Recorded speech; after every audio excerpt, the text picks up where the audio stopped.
نہیں، میں آپ کے تجزیے سے اتفاق نہیں کرتا. آپ نے ہم پہ الزام ٹھیک عائد نہیں کیا، وہ میں کر لیتا ہوں عائد.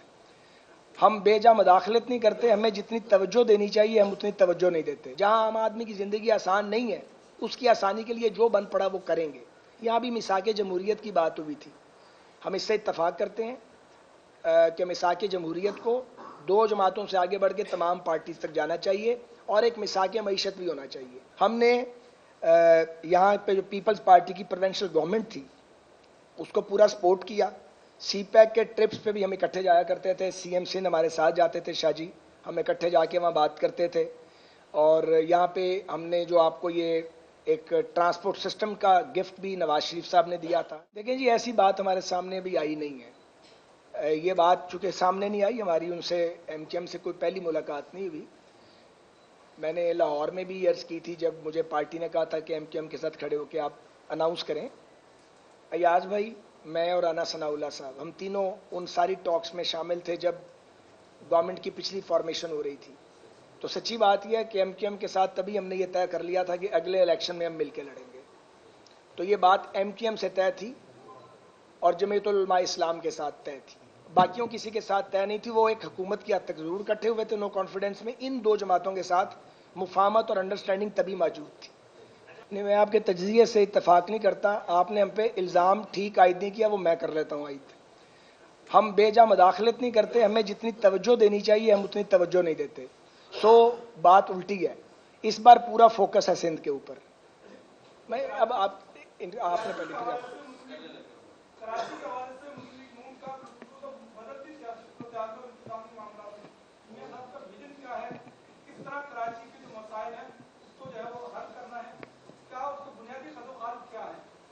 دیکھیں، بات یہ ہے کہ جب ہم پہلے بھی فیڈرل گورنمنٹ ہمارے پاس تھی جو ہمارا ٹینیور تھا 13 سے 18 کا، تو وفاق نے اس کے باوجود کہ 18ویں ترمیم کے بعد صوبوں کے پاس وسائل وفاق کی نسبت کئی گنا زیادہ ہیں اور اختیارات بھی بہت ہیں.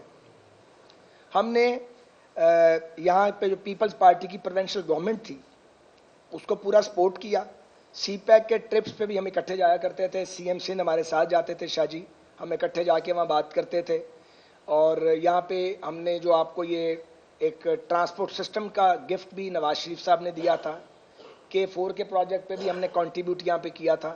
اور ہم یہاں پہ یہ جو آپ کی سرکولر ریلوے ہے جو بن ہی نہیں پا رہی ہے اس کے اوپر بھی جو سی پیک کا حصہ بنوانے میں ہم نے ظاہر فیسیلیٹیٹ کیا تھا. فیڈرل گورنمنٹ کے بغیر آپ کسی دوسرے ملک سے تو بات نہیں کر سکتے. اینڈ ٹاپ آف اٹ جو لا اینڈ آرڈر ہے کراچی کا، کم از کم اس کو ٹھیک کرنے کا کریڈٹ تو آپ پاکستان مسلم لیگ نون اور نواز شریف صاحب کی لیڈرشپ کو دیں. بھلے سے اس کا پولیٹیکل ڈیویڈنڈ کسی اور کی جھولی میں ڈالا گیا ہے، لیکن سچائی تو یہی ہے. نہیں، یہ ابھی ختم نہیں، میں پھر ادھر گیا پھر واپس نہیں آؤں گا.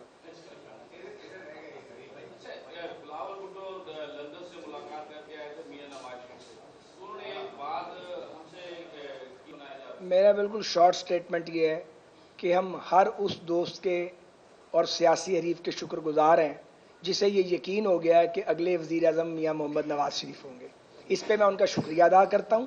باقی یہ جو چارج شیٹ ہے یہ پالیٹکس میں چلتی ہے. آخر آپ نے الیکشن میں جانا ہے، کچھ کہنا ہے، ووٹر سے ووٹ لینا ہے. اگر آپ نے anti P M L N vote collect کرنا ہے تو کوئی بات کہیں گے تو ووٹ ملے گا نا آپ کو. اس لیے اتنی چھوٹ میرا خیال ہے ہمیں اپنے دوستوں کو دے دینی چاہیے. جی آپ لاسٹ کویسچن پھر ہم ادھر آئیں گے. جی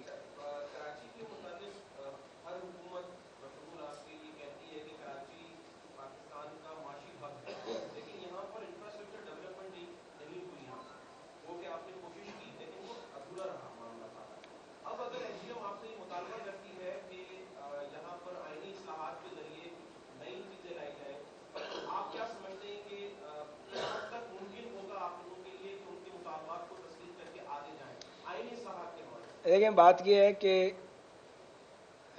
آئینی اصلاحات ہوں گی 2/3 میجورٹی سے. ایسے ہی ہے تو نہیں، بات سن لیں. 2/3 میجورٹی ہمیں تو نہیں پتا کل کس کو ملے گی، یا میجورٹی کس کو ملے گی اللہ تعالیٰ کو پتا ہے، یا عوام فیصلہ کریں گے. ہمارا کام یہ ہے کہ ایک ڈائریکشن سیٹ کریں سیاسی قوتوں کے مابین. اور جو دیکھیں سیاست کرتے تو آپ بیٹرمنٹ کے لیے ہیں نا، ریفارمز کے لیے ہیں. ایک عام آدمی کی زندگی آسان کرنے کے لیے. جہاں عام آدمی کی زندگی آسان نہیں ہے اس کی آسانی کے لیے جو بن پڑا وہ کریں گے. یہاں بھی میثاق جمہوریت کی بات ہوئی تھی. ہم اس سے اتفاق کرتے ہیں کہ میثاق جمہوریت کو 2 جماعتوں سے آگے بڑھ کے تمام پارٹیز تک جانا چاہیے اور ایک میثاق معیشت بھی ہونا چاہیے.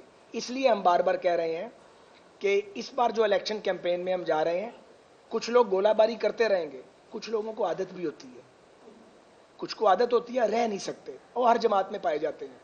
کچھ لوگ ہوتے ہیں جو چیزوں کو جوڑتے ہیں، ہم جوڑنے والے ہیں. تو اب آپ ادھر آ جائیں.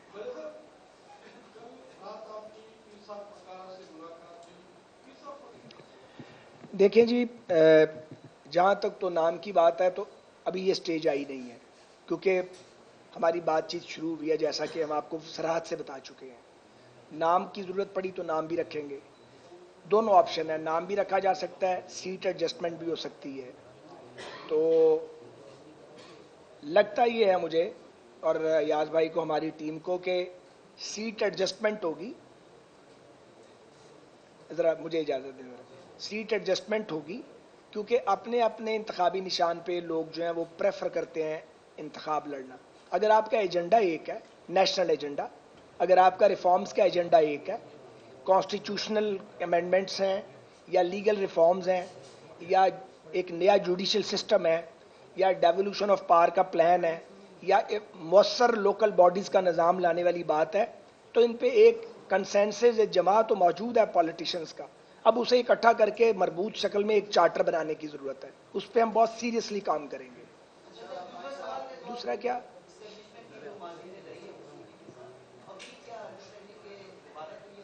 دیکھیے جی، گزارش یہ ہے، ہم نے کوئی پہلے غلطی نہیں کی ہے، ہمیں کوئی ریگریٹ بھی نہیں ہے.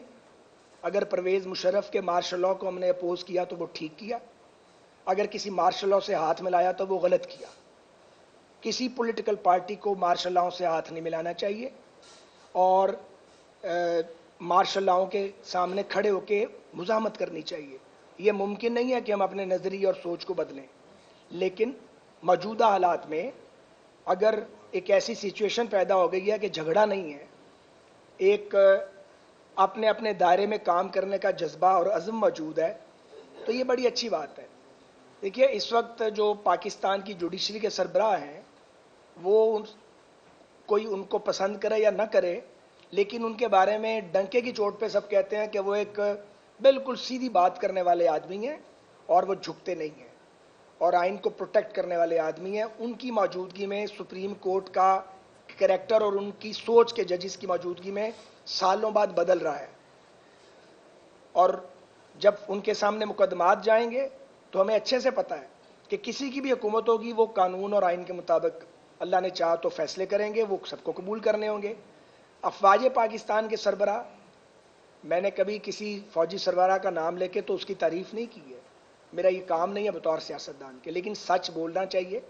اگر ایک صاف ستھرا آدمی اور ایک صاحب کردار آدمی خوش قسمتی سے آ گیا ہے تو اس پہ اللہ کا شکر ادا کرنا چاہیے.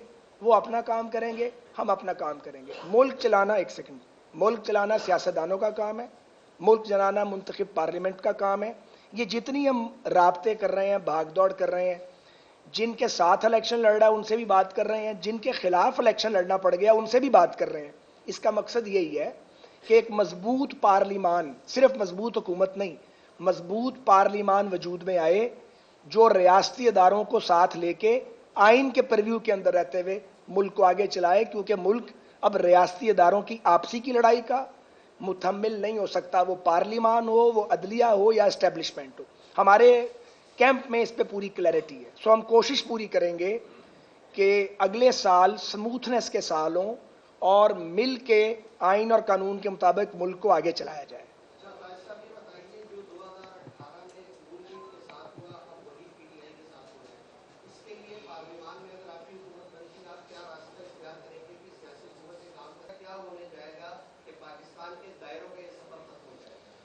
دیکھیں، گزارش یہ ہے، بڑا اچھا آپ نے سوال کیا. شاید میں چاہ بھی یہی رہا تھا کہ اگر آپ ایک سوال کریں تو میں اس پہ بات کروں. پاکستان مسلم لیگ نون کا جو سفر ہے، سیاسی سفر، شروع تو کہیں اور سے ہوا تھا لیکن پہنچا کہیں اور ہے. اور ہم اب یہ کہنے میں حق بجانب ہیں کہ ہم نے ایک لمبی جدوجہد کی ہے اس ملک میں. پہلی غلطی کے بعد دوبارہ وہ غلطی کی نہیں ہے جو ایک بار سبھی نے کی ہے. اب معاملہ یہ ہے، میں بالکل سیدھی بات کر دیتا ہوں، عمران خان صاحب نے اپنی حماقت سے اور اپنی کم فہمی سے اور اپنی کج فہمی سے اور اپنی غیر دانشمندانہ رویے سے اور اپنی بد زبانی سے اور اپنی سازش سے کسی سیاسی قوت کو اپنے ساتھ نہیں رکھا. انہوں نے جب انہیں موقع ملا انہوں نے صرف جیلوں کا راستہ دکھایا اور گالیاں دیں اور الزام لگائے. یہی نہیں رکے، جو گھراؤ کیا وہ بھی سب کو یاد ہے، دھرنا دے کے. اس کے بعد لوگوں کے گھروں تک پہنچے اور پھر مہاشے جو تھے وہ GHQ تک جا پہنچے کیونکہ عادت پڑی ہوئی تھی. گو کہ عادت بھی ان کو پچھلی اسٹیبلشمنٹ نے اور پچھلی عدلیہ نے ڈالی تھی، لیکن خود بھی وہ دودھ فیڈر میں دودھ نہیں پیتے تھے، بچے نہیں ہیں، سمجھدار آدمی ہیں اور بڑے جو سیزنڈ پولیٹیشین ہیں وہ ان کے ساتھ بھی تھے. انہوں نے ان کی بات بھی نہیں سنی. ہمارے دوست ہیں سارے، ہمیں بتاتے تھے، آگے ہماری بات ہی نہیں سنتے. اب جہاں وہ پہنچ گئے ہیں اس میں بھائی ہم نے ان کو نہیں پہنچایا. نہ تو ہم نے ان کو کہا تھا کہ اسمبلی سے استعفے دیں، بلکہ ایاز بھائی اسپیکر تھے، گواہ تو ساتھ بیٹھے ہوئے ہیں. جب انہوں نے پچھلے ٹینیور میں، انہیں تو استعفے دینے کی عادت ہے، پہلے لوگوں سے ووٹ لینے کی، ووٹ بھی چاہے جہاز بھر کے لے لیں چاہے ایجنسیوں کے ذریعے اکٹھے کر لیں. لیکن جب آپ اسمبلی میں آ جاتے ہیں تو آپ استعفے دے کے نکل جاتے ہیں. تو اسپیکر صاحب تھے، انہوں نے ان کے استعفے سنبھالے اور کئی مہینے بعد ان کے استعفے امان سمجھ کے لوٹا دیے جو منظور بھی ہو سکتے تھے. اس بار بھی آپ دیکھیں قومی اسمبلی سے استعفے دے دیا آپ نے. بھائی 150-55 ممبر ہیں، اندر بیٹھو، سسٹم کا حصہ رہو، بات کرو. اگر وزیر اعظم کی کرسی نہیں رہی تو کوئی قیامت آ گئی ہے؟ لیڈر آف دی اپوزیشن کی سیٹ پہ بیٹھو. ایک ہنگامہ برپا کر دیا، اسلام آباد میں آگ لگا دی، لاک ڈاؤن کر دیا، گالیاں، اس کے بعد ریاستی اداروں کی تضحیک، عدلیہ کو گالیاں، فوج کو گالیاں. وہ پھر جب زبان کھلتی ہے تو پھر ہاتھ کھلتا. اس کے بعد پھر جناب والا صوبائی حکومتیں تھیں 2 ان کی، اپنی حکومتیں خود ہی توڑ دیں. ہم نے کہا تھا حکومتیں توڑو، نہیں. اس کے بعد 9 مئی کر دیا، توشہ خانہ پہ ہاتھ صاف کیا تو ہمیں پتہ ہی نہیں تھا، بعد میں پتہ چلا. سائفر کا جو کام کیا، کوئی وزیر اعظم ایسا کرتا ہے کہ وہ کسی ملک سے اس بنیاد پر تعلقات خراب کر لے کہ 4 ووٹ پڑیں؟ سو مختصر یہ کہ اس وقت ہم تو اس پوزیشن میں نہیں ہیں کہ جو خرابیاں یا خرابات عمران خان نے کی ہیں ہم ان کی کوئی مدد کر سکیں. بالکل انہوں نے سیاسی برادری میں نہ ہمیں، نہ پیپلز پارٹی کو، نہ JUI کو، کسی سیاسی قوت کو نہ اپنے ساتھ کھڑا کیا، نہ اس قابل چھوڑا کہ ہم ان کے کیس کو پلیٹ کریں. ان کا کیس ہی کوئی نہیں ہے، انہوں نے اپنا کیس خود خراب کیا. رہ گئی بات کیا ہوگا، انتخابات ہونے دیں، انتخابات انشاءاللہ ہوں گے. ہمارا خیال ہے کہ انتخابات کے بعد ماحول میں نکھار بھی آئے گا، بہتری بھی آئے گی اور خوشگوار بھی ہو جائے گا. اسی ایک جملے میں ساری بات کا جواب ہے.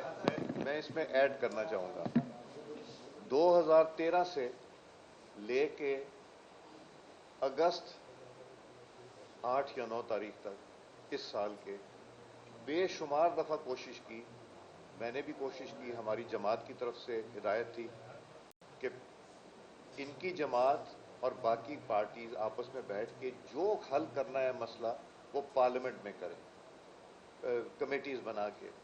یہاں تک کہ جب آپ کو یاد ہے ایک آل پارٹیز کانفرنس ہوئی تھی جو پشاور میں مسجد کے اوپر بام بلاسٹ ہوا تھا، تب بھی میں نے ان کو فون کر کے ان کو دعوت دی اور یہ بہت خوش تھے کہ جی یہ بہت اچھا موقع ہے. اور یہ بھی فیصلہ ہوا کہ اس میں ہم پھر کریں گے کہ جی آگے کس طرح چلنا ہے. انہوں نے ایکسیپٹ کر لی، مگر ان کے جو لیڈر صاحب تھے وہ ہمارے 2013 سے لے کے اب تک ہمارے ساتھ کسی وقت کسی صورت میں نہ بیٹھنے کو تیار تھے نہ بات کرنے کو تیار. تو سیاسی جماعت جو ہے اس کا تو کام ہی ہے بیٹھنا، بات کرنا اور چیزیں ملک کے مفاد میں سلجھانا. مگر ذاتی مفاد جب ملک کے مفاد سے بڑا ہو جائے، جو خان صاحب نے کیا، تو اس میں پھر تو گنجائش ہی نہیں رہتی. وہ کہتے تھے مجھے بتاؤ، شرط کیا رکھتے تھے، مذاکرات تب کریں گے جب، اور وہ بھی میں ٹیم بھیجوں گا جب کہ ہمیں بتائیں گے کہ جی الیکشن آپ پہلے کر رہے ہیں یا نہیں کر رہے، یا اور جو ان کی ڈیمانڈز تھیں. اور وہ کبھی بھی انہوں نے اپنی جماعت کو اجازت نہیں دی. اور جتنی دفعہ ان کی ٹیم ہمارے ساتھ بیٹھی ہے. میں نے برملا ان کے منہ پہ سب کے سامنے کہا اور میں گواہ بھی لے کے آؤں گا. میں کہتا تھا آپ کے پاس اختیار نہیں ہے ہمارے پاس بات کرنے کا, ہم اختیار لے کے آئے ہیں. ہماری یہ پی ڈی ایم کی جو جماعتیں ہیں یا پیپلز پارٹی ہے, آپ لوگ اختیار ہے آپ کے پاس تو آپ آئیے. اگر اختیار نہیں ہے, اور یہی ہوا کہ جو بات ہوتی تھی ایگری کر کے جاتے تھے مگر واپس نہیں آتے تھے. تو وہ مذاکرات اور بات چیت کرنے میں بلیو ہی نہیں کرتے تھے, وہ طاقت سے ہر چیز کرنا ان کو مقصود تھا. اس میں نے ایک ایڈ کریں, یہ کراچی پریس کلب ہے, پاکستان کا سب سے بڑا پریس کلب ہے, پاکستانی قوم بھی سن رہی ہے, اور میں کہوں گا کہ اگر میں غلط کہہ رہا ہوں تو اسے ڈینائی کریں, میں نام بھی لوں گا, بالکل 1 2 3 کرتا ہوں. بالکل آخری دن تھے جب عمر عطا بندیال صاحب کی عدالت نے کہا کہ پولیٹیکل پارٹیز مذاکرات کریں. وہ دن یاد ہوں گے آپ کو, یاد ہے نا آپ کو؟ تو پی ڈی ایم نے مجھے بھیجا تھا, میں کورٹ میں پیش ہوا تھا اور ہم نے کہا تھا کہ ہم مذاکرات کریں گے سپریم کورٹ آف پاکستان میں. حالانکہ within P D M اور within P M L N بھی اس بات کی بڑی مخالفت تھی کہ کس سے مذاکرات کرنے جا رہے ہیں, لیکن پرویل کر گئے مذاکرات کرنے والے, کیونکہ شہباز شریف صاحب کہتے تھے کہ بات کرو اور زرداری صاحب بھی کہہ رہے تھے کہ بات کرو. جس نے جو بات کیا اس کی شہادت دینی چاہیے. سو جیسے تیسے کر کے ہم نے پی ڈی ایم کو آن بورڈ کیا کہ جی بات کرنی چاہیے اور الیکشن کی ڈیٹ مل کے فکس کر لینی چاہیے. ابھی 9 مئی نہیں ہوا تھا, یاد کیجئے, 9 مئی کا دور دور تک کوئی نام و نشان بھی نہیں تھا. سو جناب ٹیمیں بن گئیں. آپ کو یاد ہے پارلیمنٹ ہاؤس میں مذاکرات ہوئے, ڈار صاحب ہماری ٹیم کو لیڈ کر رہے تھے, ادھر سے شاہ محمود قریشی صاحب تھے, ہماری پی ڈی ایم کی پارٹیز تھیں. ایک میٹنگ ہوئی, 2 ہوئی, پھر لاہور میں کچھ سیکرٹ میٹنگز ہوئی. ایک سینیٹر علی ظفر صاحب کے گھر ہوئی, وہ ابھی بھی پی ٹی آئی میں اس کی گواہی دیں گے, اور ایک اعظم نذیر تارڑ صاحب کے گھر میں ہوئی. ایک میٹنگ میں اسد عمر صاحب بھی تشریف لائے جو ویسے مذاکراتی عمل کا حصہ نہیں تھے. ہم قریب آ گئے کہ سپٹمبر کی 30 یا اکتوبر کا فرسٹ ویک ملک میں عام انتخابات ہوں گے, اور ہماری 4 میں سے 3 پوائنٹس پہ ایگریمنٹ ہو گیا, اور پی ٹی آئی کی ٹیم نے کہا کہ ہم عمران خان صاحب سے پوچھیں گے اور we'll get back to you. اور پارلیمنٹ ہاؤس میں وہ میٹنگ ہونی تھی. جب پی ٹی آئی کی ٹیم ان کے پاس گئی کہ ہم نے اپنا ٹارگٹ اچیو کر لیا ہے اور سیاسی اتفاق رائے سے ایک فیصلہ ہو گیا ہے عام انتخابات کا, اور ہم یہ تجویز سپریم کورٹ میں دے دیں گے, اور ظاہر ہم نے بھی وہاں جا کے انڈرٹیکنگ دینی تھی, جواب دینا تھا. بیک آؤٹ کس نے کیا تھا؟ ہم نے تو نہیں کیا تھا. عمران خان صاحب نے اپنی پارٹیوں کا واپس آ جاؤ, مذاکرات توڑ دو, وہ جو لاہور ہائی کورٹ والی تاریخ ہے جو ملا کے دلوائی گئی تھی اسی پہ کھڑے رہو, جو ڈویبل ہی نہیں تھی. چنانچہ پھر 9 مئی ہوا. تو بات یہ ہے کہ جہاں وہ صاحب جا کے پھنس گئے ہیں جس دلدل میں, ہم نے نہیں دھکا دیا, یہ انہیں خود ہی شوق تھا کہ وہ اس مشن پہ جائیں, اب وہ چلے گئے اس مشن پہ, تو الیکشن ہو لینے دیں. پھر الیکشن کے بعد جب پارلیمنٹ کے اندر جس کی نمائندگی ہوگی سبوں سے بات ہوگی نا جی, وہاں بیٹھ کے پھر ایک نیشنل چارٹر بنائیں گے, ملک کو آگے لے کے جائیں گے. میرا خیال ہے کافی ہوگی یہ بات.